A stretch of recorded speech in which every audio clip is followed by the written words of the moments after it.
उघडण्याची ती जागा तिसरा डोळा उघडण्याची ती जागा शिक्षणाने गुदमरलेली मायेच्या ममतेने बसलेली ती जादूची दुनिया अशी आमुची शाळा शाळा म्हणजे स्वर्ग शाळा म्हणजे आनंद।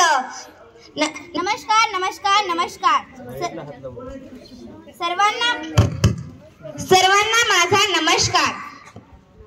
माझे नाव कोमल अमोल, मी वर्ग 7वी शिकते। मी जिल्हा परिषद प्राथमिक शाळा पारडी या शाळेची मुख्यमंत्री। सर्वप्रथम आपल्या सर्वांचे आभार मानते। मित्रांनो, मी साहेब वगैरे काही नाही, मी तुमचीच एक मैत्रीण। आमची शाळा 7वी पर्यंत व मी पण 7वी पर्यंत। मी आता 8वीला जाणार। मला माझ्या शाळेनं 7वी पर्यंत काय काय दिलं ते मी तुम्हाला सांगणार आहे। माझ्या शाळेने मला प्रेम दिलं, आई वडिलांसारखे गुरुजी दिले, मित्र मैत्रिणी सारखे गुरुजी दिले, ज्ञान दिलं, जिद्द दिली, आनंद दिला, प्रेरणा दिली, मुख्यमंत्री बनण्याची संधी दिली। मित्रांनो, मी जर दुसऱ्या शाळेत गेले असते तर तिथं मी कुठं आहे हे सुद्धा कळालं नसतं आणि किती विद्यार्थी खूप विद्यार्थी असतात पण आमच्या सर्व मित्रांनी मला मुख्यमंत्री बनण्याची संधी दिली। मोठ्या मोठ्या माणसांना बॅचेस लावून स्वागत करण्याची संधी दिली। ज्या माणसाला लातूर जिल्ह्यामध्ये शिक्षण क्षेत्रातील सिंह म्हणून ओळखले जाते त्या माणसाचे मला स्वागत करता आले। माझ्या शाळेनं मला खूप काही दिलं आणि मित्रांनो, माझे सर्व विषय पक्के करून दिले। काही विषय मला अवघड जातात, त्याच्यात माझी चूक, कारण की मी शिकवत असताना मी दुर्लक्ष केले असतील म्हणून मला हे सर्व काही अवघड जातं। प्रत्येक उपक्रमात मी भाग घेते व मला प्रत्येक उपक्रमात भाग सुद्धा घेऊ देतात, म्हणून मला खूप सारा अभिमान वाटतो माझा। आणि आता मला दुःख वाटत आहे की मी माझ्या शाळेतून गेले। खूप गुरुजी असतात दुसऱ्या शाळेमध्ये, तिथे मी कुठं आहे हे कळणार नाही व कोणते गुरुजी माझ्या पाठीवरून हात फिरवतील, शाबासकीची थाप देतील याचा मला दुःख वाटतो।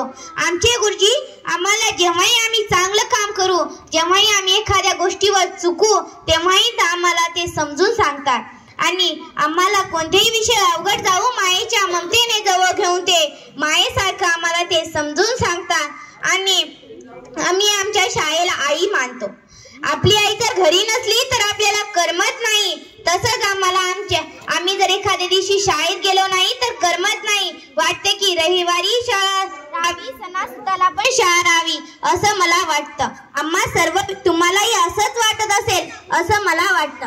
आमच्या शाळेत वेगवेगळे उपक्रम राबवले जातात, त्या उपक्रमाचा मला फार फायदा होतो। या वर्षी मला एका उपक्रमाचा फार फायदा झाला, तो उपक्रम म्हणजे आनंदाचं झाड उत्कृष्ट बाल साहित्य कृतज्ञता पुरस्कार। या उपक्रमामध्ये वेगवेगळे मोठे माणसं आले, त्या माणसांचे स्वागत करता आले। ज्या गुरुजी आणि मुख्याध्यापकांचं काम असतं ते प्रस्तावित सादर करण्याचं, ती संधी मला प्रस्तावित सादर करण्याची संधी दिली आणि मोठ्या मोठ्या माणसांचे बॅचेस लावून स्वागत करता आले। आणि या उपक्रमामध्ये जे भारत सातपुते सर आले होते त्यांनी वेगवेगळे पुस्तक लिहिले, त्यापैकी मी छोट्यांच्या मोठ्या गोष्टी, जागरण व शिक्षण क्षेत्रातील सिंह म्हणून भारत सातपुते सरांना ओळखले जाते डॉक्टर नागेश पाटील यांनी लिहिलेलं त्या पुस्तकाचं, तीनही पुस्तकाचं मी परीक्षण केलं। आणि या उपक्रमामध्ये जेव्हा भारत सातपुते सर स्वतःचे मनोगत व्यक्त करत होते तेव्हा त्यांनी देवाला 3 इच्छा मागितल्या, त्या 3 इच्छा मला फार आवडल्या। त्या 3 इच्छा अशी होती, जिल्हा परिषद प्राथमिक शाळा पारडी ही शाळा मिळावी, दुसरी इच्छा युवराज माने सरांसारखे गुरुजी भेटावे, तिसरी इच्छा कोमल आलेला शाळेची मुख्यमंत्री कशाला करता, राज्याचीच करा। हे 3 वाक्य जेव्हा माझ्या कानावर पडले ते 3ही वाक्य माझ्या कानात गुणगुणत होते। आताही माझे वाक्य माझ्या दररोज कानात गुणगुणत राहतात। अशी या कार्यक्रमातून जिद्द आली की कधीतरी राज्याची मुख्यमंत्री होईलच, अशी जिद्द मला या उपक्रमातून आली। राज्याचे मुख्यमंत्री झाल्यावर राज्याची सेवा करेलच, पण जर नाहीच झाले तर मी एक शिक्षिका तर होईलच आणि मुलांमधला राजहंस शोधेलच आणि आमच्यातला राजहंस आमच्या गुरुजींनी शोधून दिला। तसंच मी सुद्धा एक शिक्षिका होऊन माझ्या हाताखालून जे मुलं जातील त्याच्यातला राजहंस शोधून काढेन. आणि मी पहिलीला होते तेव्हा मला शाळेत यायची आवड नव्हती. मी शाळेत यायचे, पहिलीला गेले पण वर्गात यायचे पण झोपून जायचे.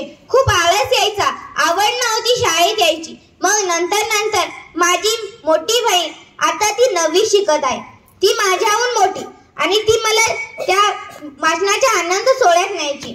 त्याचबरोबर राधाताई, ती सुद्धा मला वाचनाचा आनंद सोहळ्यात न्यायची. ती या दोघीचेही मी खूप आभार मानते आणि त्याबरोबर माने सरांचे पण आभार मानते. त्यांनी मग मी जेव्हा येऊ लागले काही दिवस मी वाचनाच्या आनंद सोहळ्यात पण झोपू लागले. पण मग नंतर मला पुस्तक वाचण्याची आवड निर्माण होऊ लागली. माझ्या जीवनातला पहिला पुस्तक म्हणजेच कावळ्याची गोष्ट. हे पुस्तक जेव्हा मी वाचलं त्यानंतर मला वेगवेगळे पुस्तकच वाचू लागले. आता मी 150 पेक्षाही जास्त पुस्तके वाचली आहेत. आणि मित्रांनो, प्रत्येक तालुक्या जिल्ह्यामध्ये अक्षर आनंद चळवळ हे उपक्रम राबविला जातो. त्या उपक्रमामध्ये मी भाग घेते. मागच्या वर्षी माझा 3रा नंबर आला आणि उद्याच हा कार्यक्रम म्हणजे शुक्रवारी हा कार्यक्रम आमच्या तालुक्याच्या ठिकाणी आहे. या वर्षी सुद्धा मी या उपक्रमामध्ये भाग घेतला. तुम्ही सुद्धा अशाच उपक्रमामध्ये भाग घ्या. आणि आमचे गुरुजी मला खूप आवडतात आणि आमचे गुरुजी जेव्हा परिपाठ सुरू होतो तेव्हा एक गोष्ट लक्ष देऊन ऐकतात आणि आमची एक गोष्ट लक्ष देऊन ऐकतात. ज्याच्यात चूक झाली असेल ती सुधारणा करून आम्हाला सांगतात आणि प्रत्येक गोष्ट अशी चुकू नये म्हणून आमच्यासाठी दिवस रात्र प्रयत्न करत राहतात. आमचे गुरुजी आमच्यासाठी सकाळी 7 वाजता शाळेत येऊन आमच्यासाठी क्लास घेतात. आमच्या गुरुजीचे आमच्यावर खूप कर्तव्य आहे. आम्ही आमच्या गुरुजींचे कितीही आभार मानले तर ते कमीच आहे. आणि मी आपल्या सर्वांचे खूप खूप आभार मानते की तुम्ही मला इथं बोलण्याची संधी दिली. पुन्हा एकदा आपल्या सर्वांचे आभार.